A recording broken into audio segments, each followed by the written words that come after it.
Hello, everybody. This is Peter and Sylvia. We are back with another conversation, and as Sylvia just mentioned, another cup of coffee. We talk about things that are related to mental health and well-being in life in general, and also in particular in business. And these conversations are not scripted. We pick up something that is happening in the world and we think, okay, let's have a chat about that. And then we encourage you who are watching to give us your comments or have a think about what we talked about. So for today, it's about words, the words we use in connection with certain aspects of mental health and well-being. And it's at the darker end, we're talking about ending your life. We talk about suicide and we talk about trauma and the stress that you can experience as a result of having been through a trauma. And there's some wonderful terminology going on in the world right now. So if we start, Sylvia, with suicide, we have been trained, as I say, I mean, you and I and everybody else, it's growing ripple effect out there that we should no longer talk about committing suicide because Correct. suicide is not a crime Mhm. in most countries. So you commit a crime, and as it's not a crime to take your own life, we say that you've died by suicide or taken your own life, that sort of thing. Mhm. And most people that I come across have learned that. But as you said, Sylvia, earlier when we talked about what we were going to do for this one, you said that not really the case. No, it's not, and I always find it quite very surprising and to a degree shocking that this advocacy of using not using committed, which has been around for many years now, I still hear it being used on TV broadcasts, TV news channels, dramas, people being interviewed on the television. So I would have thought those people, given the influence that these channels can have in the wording and the language that we use every day, I am still shocked that I'm hearing those words. Even on LinkedIn, I see people using the words committed suicide. So I'm surprised that wording is still being used. But I think you've come across something quite unique, haven't you, Peter, just recently in terms of another Yeah, way of describing death by suicide or someone taking their own life. I have exactly come across something which I just thought, no, I didn't hear that. But then I heard it again and I heard it again. And so far it's only been from Americans, but Mhm. they're talking about to unalive yourself. So you were alive, now you don't want to be alive, so you unalive yourself. Now, I'm an old linguist, so I thought that's interesting Mhm. because we do put the prefix on in front of certain things like expected, unexpected, Undecided, surprising, decided, unsurprising. yes. You know, the list is very long. Mhm. And you and I just dug into this a little bit and thought, oh, that has got to be a new term. Actually, it was around since 18 something Yes. that you could use it alive and unalive as a verb or an adjective. Mhm. Uh, but it does actually, to me, it makes sense that you talk about unaliving yourself. I don't know whether it will ever catch on, but from a linguistic perspective, it does make sense. But there's a darker reason for using unalive, and that is to circumvent the social media search Mhm. engines and algorithms, Mhm. because they're picking up on words like suicide. Mhm. And we know that there are suicide sites out there to Mhm. encourage youngsters to go and take their own life. Mhm. And And that's what I think is worrying, that we already have the word suicide and people know what suicide means. Yes, we have, the connotations around, as we've just discussed, the word committed. But this unalive, uh, I get that if we use like unexpected, expected, undecided, decided, I suppose from a linguistic point of view, there's an element it makes sense. But from my point of view, the reason why it's now becoming used, perhaps not every day, is worrying. Because as we said, I looked it up and it says unalive is a term that originated on social media as a way to get around algorithms that censor posts about violence or explicit content. It's an example of how language evolves quickly online and how words created in a digital space can come to be used in everyday speech. And that, for me, is what's worrying about this.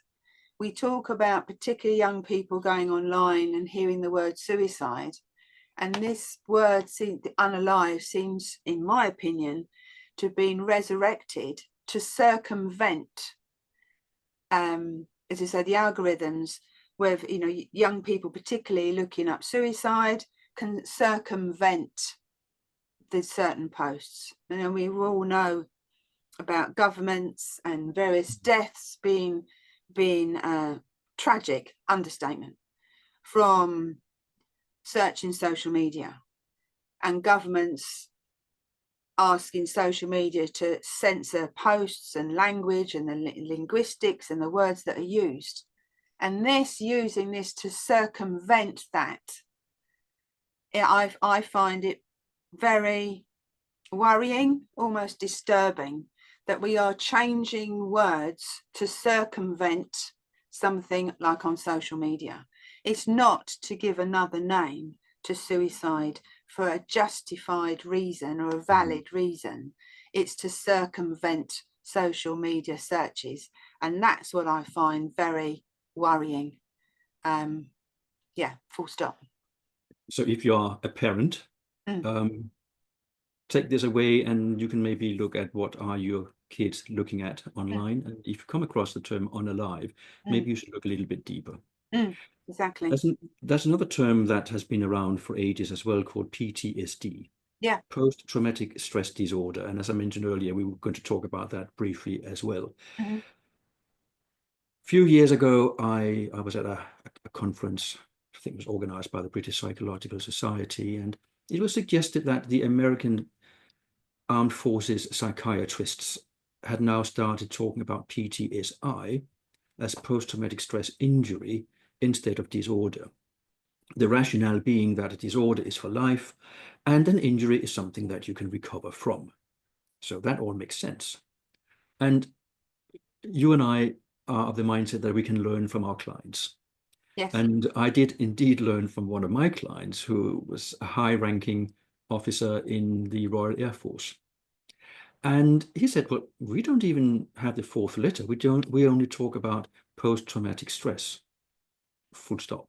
And I think actually that makes a lot more sense, because what do we do with the last letter? Why is that necessary? If it's a disorder and it's for life and therefore you can't recover, then why have it? If an injury and you can recover from it, well, okay, you can. I just think it's far better, less dramatic to just call it post-traumatic stress and then let the appropriate therapist deal with that and help the client work through whatever happened and how to move on. I don't know what your thoughts are on the letter combination there, Sylvia.